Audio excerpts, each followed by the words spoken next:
What's up, everyone? Welcome to Redskins Talk TV. This is your host, Dre. So I just wanted to make this a pregame analysis video. I watched the Redskins going up against the Atlanta Falcons. Both teams at 3-10. Both teams having a terrible season, whereas last season did really well, made it to the postseason. Atlanta Falcons went a little bit further. But for this season, hasn't really panned out. Now, as far as the offense, because I'm going to just jump right into it, special teams, I haven't done my homework, so I can't say that it's going to be possibly even. I did say that against the team last week that we played against, and the Kansas City Chiefs, and boy, was I wrong. So I'm not even going to say anything about special teams. All I know is our special teams hasn't done well most of this season. Had a few kind of decent games, but overall, when it comes to us returning, haven't really done too well. Preventing other teams from returning. Last week was a disaster. Can't really say anything about the Atlanta Falcons because I don't know who the returner is. Haven't really done my homework as far as who they have on special teams. But I'm just hoping that our coverage team for punts and kicks will do a much better job because it's one of those things where if we get behind again, it's going to be a long game for our offense. So going right into it with the offense, Kirk Cousins is now going to be the starter for the remainder of the season. Robert Griffin III has been shelved for bullshit reasons, I feel. I'm still pissed off about it. Now, Kirk Cousins has to contend with an offensive line that from the center to the right guard to the right tackle can't block worth a shit.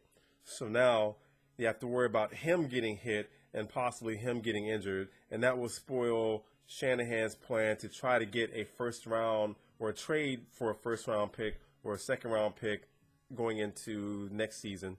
I just don't see it happening because Kirk Cousins, while he's a decent backup, he hasn't had a full season. He's only done well with one game when he played against the Cleveland Browns last season. Came in to help us beat the Baltimore Ravens, who eventually won the Super Bowl.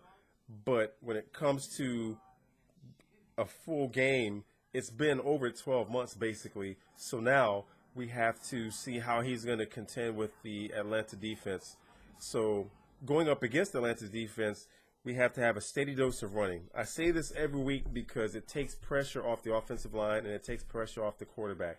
But giving the ball to Alfred Morris more than 12 times, if Kyle Shanahan can call a game plan that's going to cater to what Alfred Morris can do, then we have a greater probability of success. However, that hasn't worked out. In the last 2 weeks, Alfred Morris has had a total of 24 carries, and that doesn't bode well. He barely scratched the 1,000-yard plateau last week, and I'm certainly glad that he did, but he slipped from being in the top 5 for running backs where he should have been number 2 or even number 1.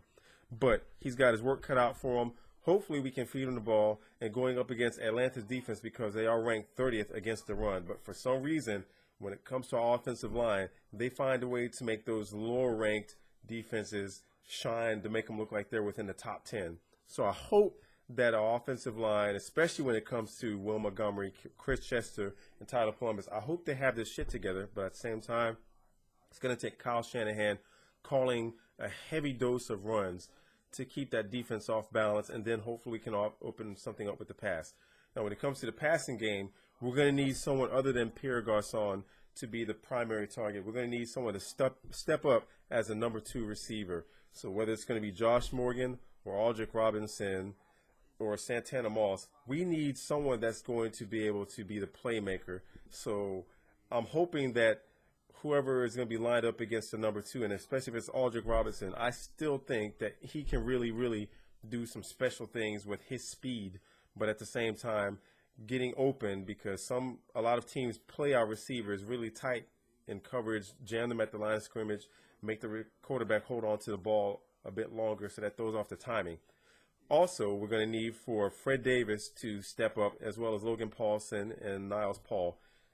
Jordan Reed, chances are he's going to be benched for, at least on the IR list for the remainder of the season because he's still struggling with symptoms of a concussion.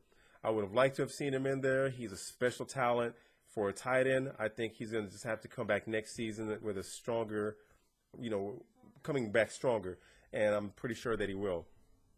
So that's the main thing as far as the offense. Now, as far as our defense, I don't even know where to begin because every week, in some cases, we keep it close, and either that or we start to lead, and then they give up the lead.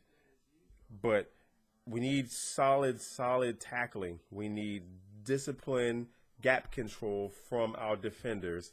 I'm not sure if Steven Jackson is going to be starting, if they have another starter at running back, but we have to be able to watch out, especially if Steven Jackson isn't starting, for any other running back who is good at cutting back, because we always overcommit, and running backs our defense ends up going entirely in one direction, leaving the other side open, and always some long yardage. So we need really good tackling from our defensive backs.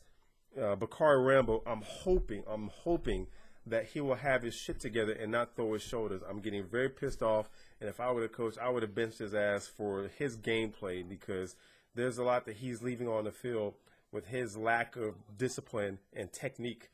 But all the same, I'm hoping that our corners play tight on the receivers. Roddy White, you haven't really heard too much about his number. Julio Jones is out for the season. The main concern for their offense is going to be Harry Douglas.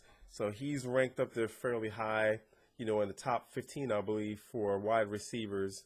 And when teams start to focus mostly on Roddy White, Harry Douglas ends up making a lot of good plays, kind of like with the Chicago Bears, because teams focus on Brandon Marshall, and then you have Alshon Jeffries, who's having a dynamic season. So Harry Douglas, we need to be able to shut him down. Roddy White, he's not a speed burner, but he's definitely a great route runner as well as a really good pass catcher. So we need to shut them down, jam them up at the line of scrimmage. And, of course, you have the venerable Tony Gonzalez, especially in the red zone. He's going to be dangerous. So linebackers staying on him for coverage, because you have to be able to play tight on him, but you also have to be able to out-jump him, which, London Fletcher's not going to, because London Fletcher's only like 5'10". So he's not going to be able to out-jump a 6'3", 6'4" Tony Gonzalez. But he's definitely got to play him tight. Don't let him free off the line of scrimmage. That's the main thing. But that's mainly my take. Just playing on our defense, playing the receivers tight. Don't let them have a free release off the line of scrimmage.